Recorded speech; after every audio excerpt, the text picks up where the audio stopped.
I'm joined today by Dr. Ivan Oransky, who is co-founder of Retraction Watch, an editor-at-large at MedPageToday.com, and distinguished writer-in-residence at NYU.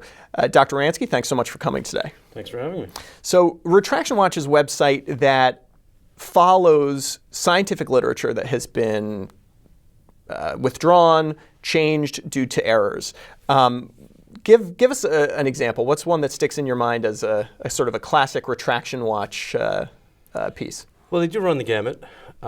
So you have stories that are about, honest error. There was somebody who early on, we've been around for about 6.5 years now. So early on, there was someone in his lab ordered the wrong mice. This is a basic science lab, it was immunology work. And they realized this when they went forward with, or they tried to go forward with the next experiments, trying to extend the work and maybe reproduce it and things like that. And the results just were very, very strange. And they realized that, when you click on, I think it was, Jackson Labs or something like that, but it was one of these places where people order transgenic mice.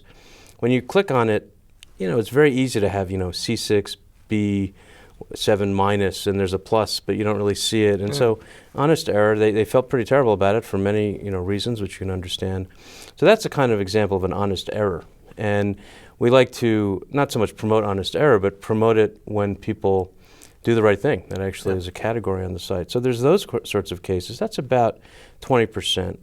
But then you look at some of the really bad frauds, where you have people making up entire data sets. You have people making up entire patients. So there was a pretty famous case, which we didn't cover at Retraction Watch because it happened before we were born, but Adam Marcus, who's my co-founder, and I, he used to be the editor-in-chief of Anesthesiology News, and so he knows a lot about anesthesiology and talks to people at those journals all the time.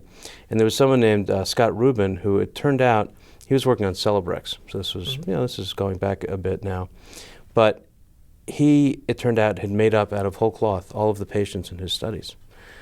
So, there's this sort of dry, cynical way to think about that as a funny thing. Oh, no patients were harmed in this experiment, sort of like at the end of the movies with animals. But that was pretty serious. Yeah. And these were not the core Celebrex experiments. I want to be clear about that, but they were pretty important. He was a pretty leading anesthesiology researcher. He ended up going to prison, to federal prison for healthcare fraud, which is unusual, but happened. So if I would sort of paint the spectrum a little bit, and there's a lot in between those two, but between honest error and complete and utter fraud leading to a prison sentence, that's kind of the range we're talking about here. Yeah. So, I wonder why you think your job exists.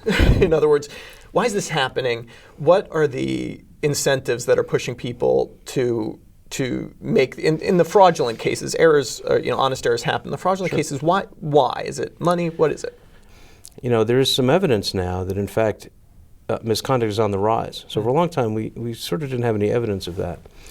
Somebody actually went through and looked at 20,000 papers. This was a gargantuan task. Her name is Elise Bick. She's formerly at Stanford.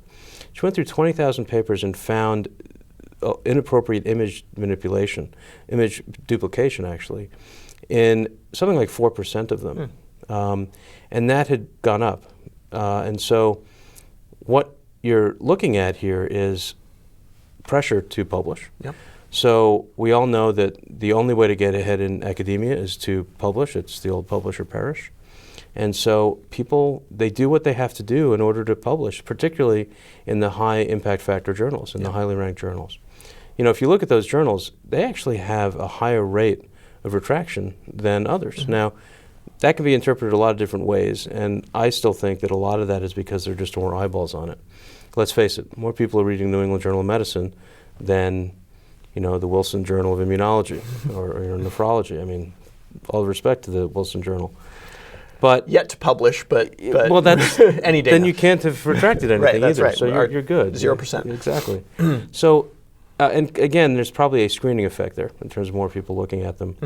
But it's become fairly clear that the system we have, that in terms of tenure, in terms of promotion, in terms of grants, that overly rewards and really almost fetishizes publishing in these big impact factor journals. That you can't help but see how that's contributing to the problem. So I want to close out on, well, I don't know if this note is going to be optimistic or pessimistic, so you tell me. The rate of retractions is going up. What's the state of the medical literature right now? Are retractions just the tip of the iceberg? Are we in trouble?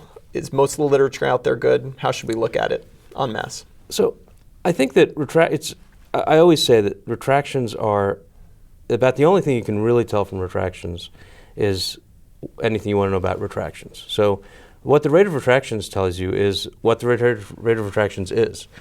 That a lot of people try and extrapolate from that, and sometimes they have agendas where they use this information, and well, they're free to do it. It just may not really sort of be consistent with the data. But I think when people take a step back, and we try and do this as much as we can, the real problem in the scientific literature and in the medical and clinical literature is not retractions, is not fraud. That is a big problem. I'm certainly not condoning it. And anything we can do to foster a conversation where we look at the whole picture, that's what we're really interested in. But you're talking about, a 0.02% rate of retractions. And maybe that number should be much higher than that. But, should it be 1% of the literature? Even if it's 5% of the literature, which it probably shouldn't be, that's still a minority. The real problem is reproducibility. And sometimes people, I think, get confused, which I can understand. They think that failure to reproduce is because of fraud. Only a very small percentage, as far as we can tell, and I think that's legitimate, that's true. So the real state of the literature is that we're not very interested, or at least I should say, scientists and researchers aren't all that interested and invested in correcting it.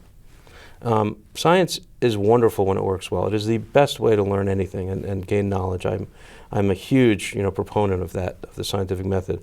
What I'm not necessarily a proponent of is the sort of approach to scientific self-correction that a lot of researchers in journals and others have taken.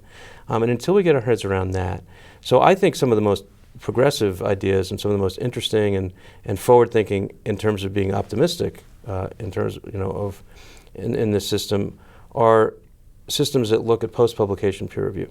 So sites like PubMed Commons, pubpeer.com, which is worth checking out if people haven't looked at that yet. People are actually having conversations and critiquing papers right there. It's live, it's in real time, it's in public.